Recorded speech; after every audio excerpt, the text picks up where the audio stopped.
Est-ce que vous êtes quelqu'un de méchant? C'est difficile de répondre à cette question. Est-ce que vous êtes quelqu'un de méchant? Parce que lorsqu'on pose cette question, tout le monde dit non, je ne suis pas méchant. Je suis quelqu'un de juste. Je suis quelqu'un qui respecte les lois. Je suis quelqu'un qui prône toujours le bien-être de mes prochains, de mes proches, de toutes les personnes qui sont autour de moi.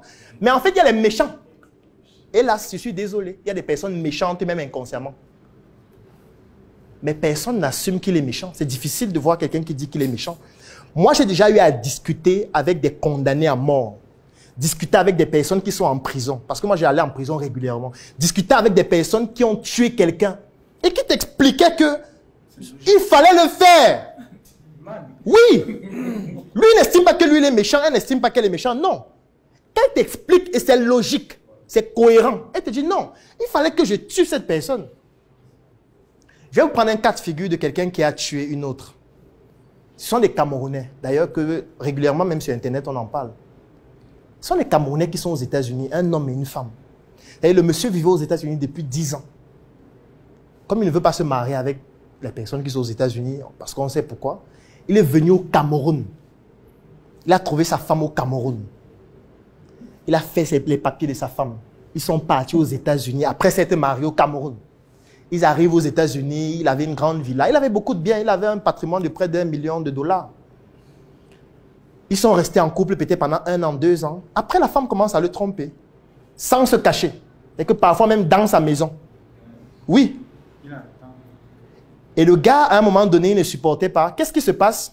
Elle dit que non, elle veut divorcer, elle ne peut plus supporter vraiment et tout. Il est violent. À la maison, ça ne donne plus vraiment. Elle ne peut plus continuer comme ça. Elle a le droit d'être heureuse. Elle a le droit d'être heureuse. OK. On lance la procédure de divorce. Le divorce est acté. Et vous savez ce qu'on décide? On décide, 1, de donner la maison à la femme. 2, la garde des enfants à la femme.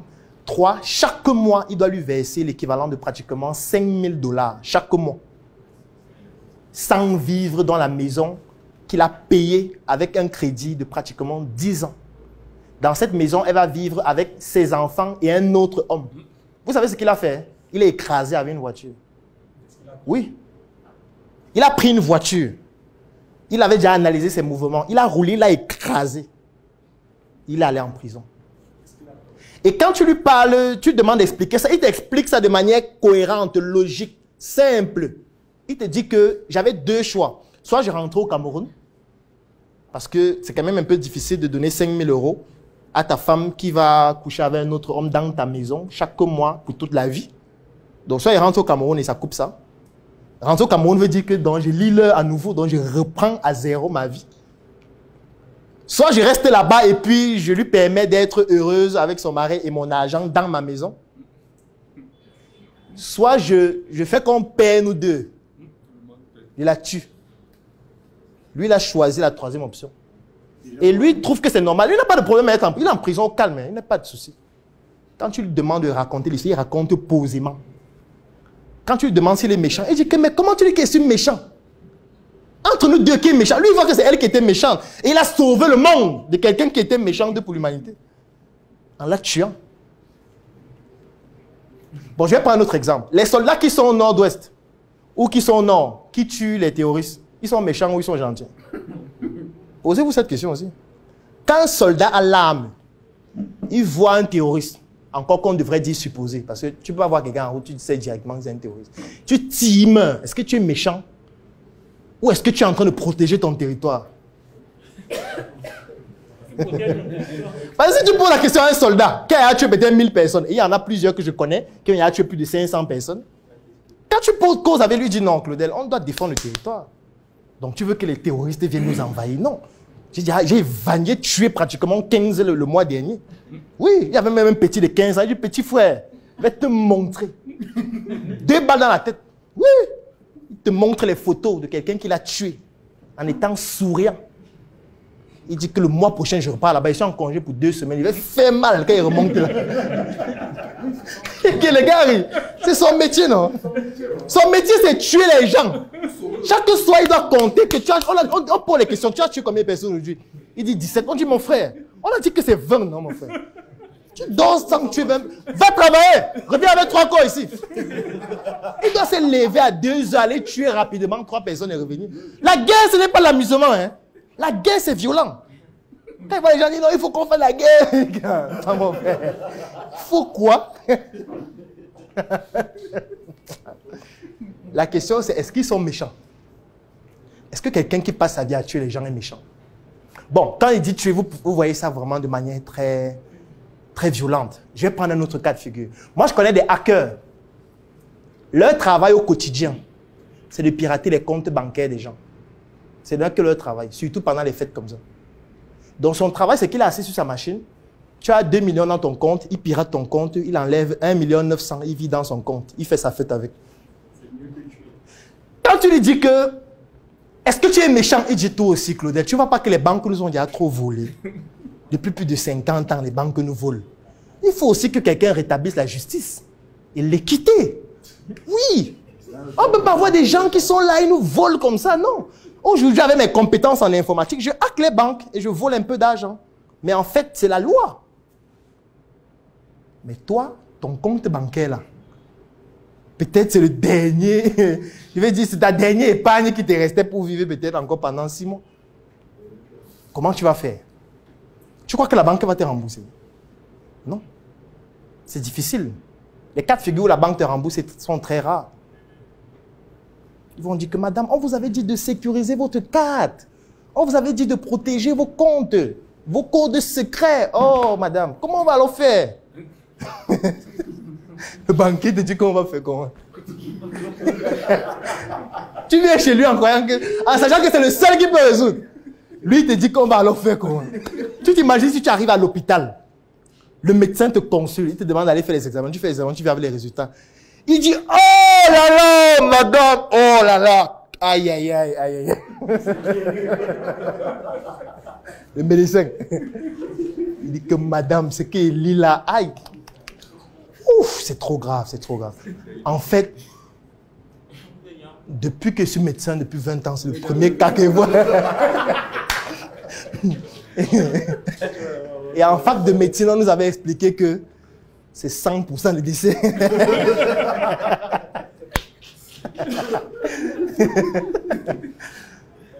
Bon, quel est l'état d'esprit que tu devrais avoir quand c'est le médecin qui dit ça? Dans ce cas de figure, tu dis que bon, ça veut dire qu'il peut commencer mon testament maintenant. Tu me dis, je gagne en temps. À cette question, c'est difficile de répondre. Est-ce que je suis méchant? Je vais prendre un autre aspect. Parce que quand je prends même encore les gens qui piratent les banques, vous pouvez dire que non, ils sont méchants. Quand un garçon te courtille, tu dis non. Est-ce que tu es méchant? Tu es méchant. Selon lui. Selon lui, tu es méchant. Parce qu'il voit que vous êtes bien ensemble. Comment tu dis non alors que lui voit que tout est bien? Surtout que peut-être vous étiez déjà amis, vous étiez déjà, tu lui parlais de tes problèmes intimes parfois. Il se dit, mais ça veut dire que je suis l'heureux élu.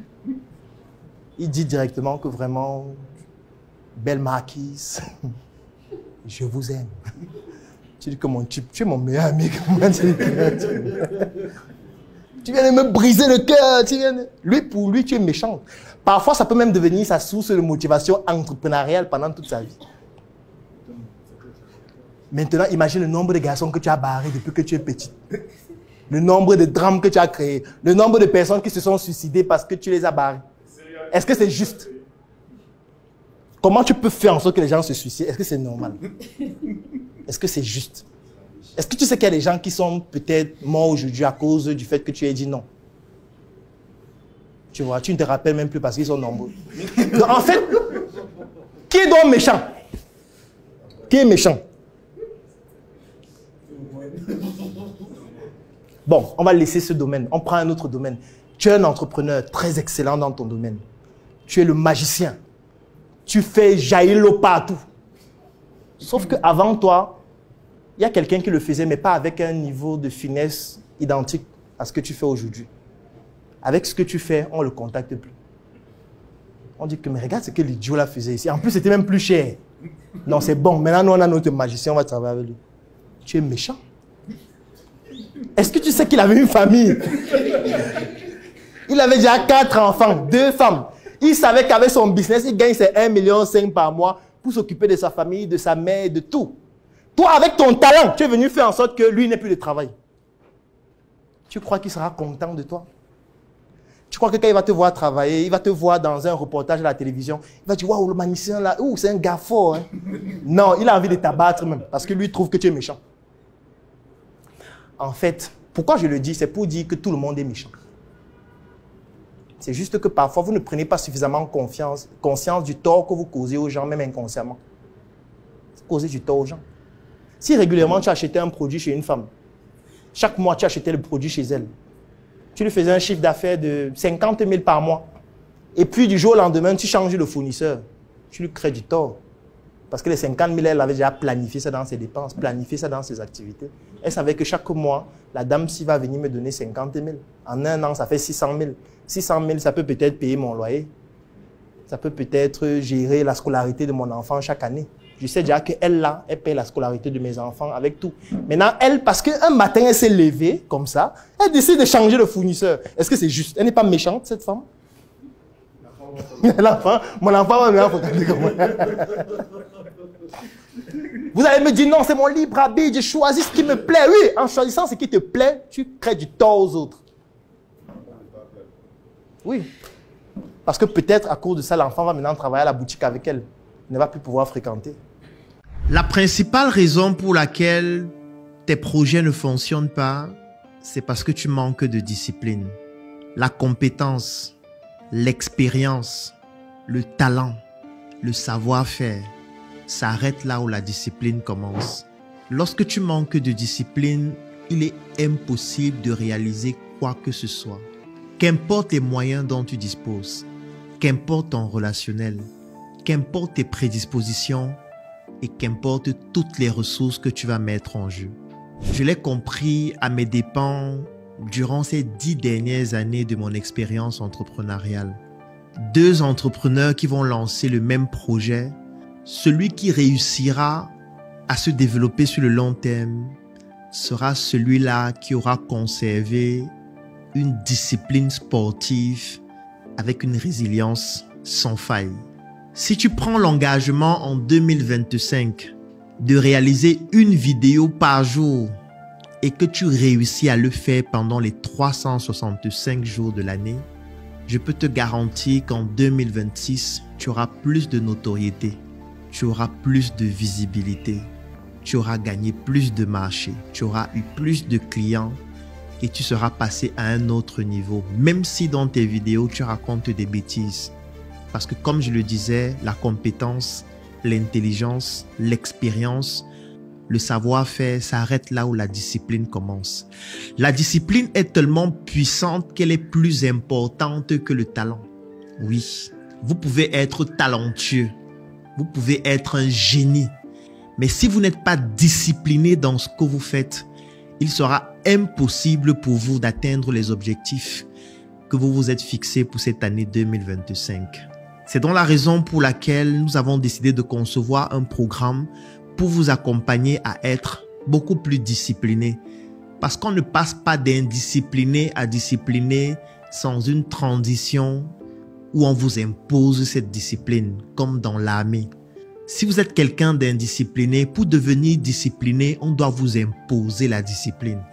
Et moi, j'ai décidé de vous imposer la discipline, bien sûr, si vous souhaitez que je puisse vous accompagner. Nous avons donc conçu un programme d'accompagnement qui est basé en 2 phases. La première phase, c'est un programme vidéo de plus de 4 heures de temps sur la discipline que vous allez suivre et dont vous allez réaliser un résumé. Et la deuxième phase, c'est un suivi qui va se dérouler dans un groupe privé dans lequel toutes les personnes qui ont regardé la vidéo vont intégrer ce groupe et vont donc effectuer des tâches au quotidien en fonction de leurs objectifs et de leurs activités. C'est-à-dire que lorsque vous allez intégrer le groupe après avoir regardé la vidéo de près de 4 heures de temps dans laquelle je parle de la discipline, vous allez nous parler de votre activité à travers quelques questions que je vais vous poser et nous allons donc décliner une feuille de route. Et cette feuille de route-là, je vais vous imposer tous les jours de pratiquer l'activité que vous êtes censé pratiquer ce jour-là. Et si après un certain moment, vous n'êtes pas capable de le faire, vous allez tout simplement être éjecté du groupe, même après avoir payé. C'est aussi ça la discipline. Et le fait de le faire en groupe permet que vous puissiez voir comment les autres sont en train de progresser afin que vous puissiez rester discipliné. C'est ce qu'on utilise parfois dans des sports collectifs. Vous vous rappelez, lorsque nous étions encore à l'école, par exemple au secondaire, lorsqu'on étudiait en groupe, c'était beaucoup plus facile d'étudier pendant longtemps parce que lorsque toi tu es en train de vouloir dormir, tu te rends compte que tes camarades sont en train d'étudier et tu te dis, donc je vais être le dernier, je ne veux pas être le dernier du groupe. C'est dans le même principe que nous avons décidé de concevoir pour ce programme. Donc si vous souhaitez participer à ce programme afin que je puisse vous imposer la discipline qui va vous permettre d'atteindre vos objectifs, je vais laisser un lien dans la description de cette vidéo et en commentaire. Vous cliquez dessus, vous remplissez le formulaire. Nous allons vous contacter pour vous permettre de participer à ce programme qui fera certainement de vous une meilleure personne en 2025 avec plus de discipline. Car comme je le disais au début de cette vidéo, le talent s'arrête là où la discipline commence. Cliquez sur ce lien et rejoignez-nous dans ce programme qui fera de vous des personnes disciplinées et qui naturellement atteignent leurs objectifs.